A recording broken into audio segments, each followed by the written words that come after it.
నమస్తే, నా ఛానల్ పేరు ఉమా రమ వ్లాగ్స్. ఆరోగ్యానికి ఎంతో మేలు చేసే నల్లేరు పచ్చడిని ఈజీగా ఎలా తయారు చేసుకోవాలో ఇవాళ చూసేద్దాం. దీనికోసం లేతగా ఉన్న నల్లేరు కొమ్మల్ని కట్ చేసుకోవాలి. అప్పుడే పచ్చడి రుచిగా ఉంటుందండి. ఇక్కడ చూపిస్తున్న విధంగా ఈ తీగల్ని కట్ చేసుకోవాలి. ఇది పచ్చడిలోకి వేసుకోకూడదండి. ఇప్పుడు ఇలా కట్ చేసుకున్న తర్వాత ఇవన్నీ కొమ్మల్ని వాష్ చేసుకొని మనము మునక్కాడల్ని ఎలా పీల్ తీస్తామో అలాగే పీల్ తీసుకోవాలండి. చిన్న చిన్న ముక్కలుగా కట్ చేసుకోవాలి. మనం కట్ చేసేటప్పుడు కంపల్సరీగా ఆయిల్ అద్దుకొనే పీల్ తీసేసి కట్ చేసుకోవాలి. లేదంటే కొంతమందికి స్కిన్ పడక చేతులకి దురద వస్తుందండి. ఇక్కడ చూపిస్తున్న విధంగా మీరు కావాలంటే ఎంత సైజు కావాలంటే అంత సైజు కట్ చేసుకోండి. ఇక్కడ నేను ఆకులను కూడా యాడ్ చేస్తున్నాను పచ్చడి కోసం.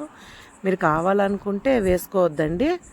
ఇప్పుడు పచ్చడి కోసం అనేసి ఒక 10 ఎండుమిరపకాయలను కూడా తీసుకోవాలి. అలాగే 1 స్పూను ఉద్దిపప్పుని, 1.5 స్పూను ధనియాలు, 1/2 స్పూను మెంతులు, 1 స్పూను జీలకర్ర, అలాగే 4-5 వెల్లుల్లి రెబ్బలను కూడా తీసుకోండి.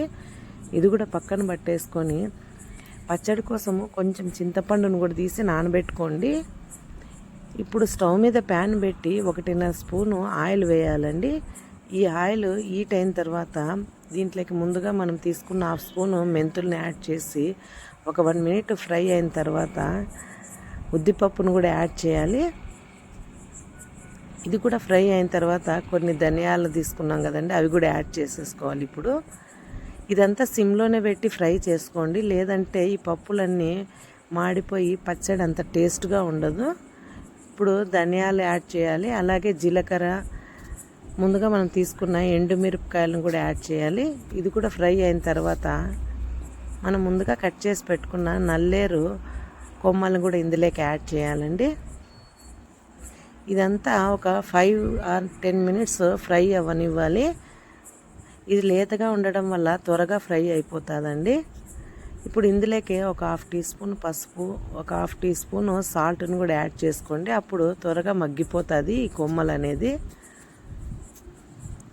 ఈ నల్లేరు అనేది ఆరోగ్యానికి ఎంతో మేలు చేస్తుందండి.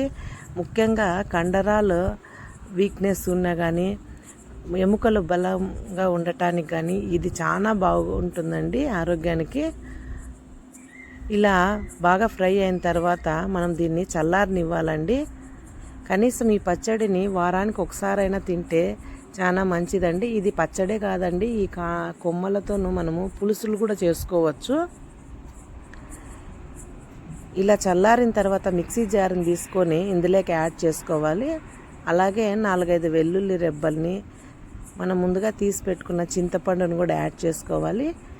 ఇక్కడ ఒకసారి సాల్ట్ని చెక్ చేసుకొని యాడ్ చేసుకోండి. మనం ఫ్రై చేసేటప్పుడు కొంచెం యాడ్ చేసాం కాబట్టి. దీంట్లోకి కొన్ని వాటర్ను కూడా యాడ్ చేసి ఫైన్గా మిక్సీ పట్టుకోండి. మన నల్లేరు పచ్చడి రెడీ అయిపోతుంది. మీరు కావాలంటే పోపును కూడా పెట్టుకోవచ్చు. నేను ఇక్కడ పోపుని పెట్టుకోలేదండి.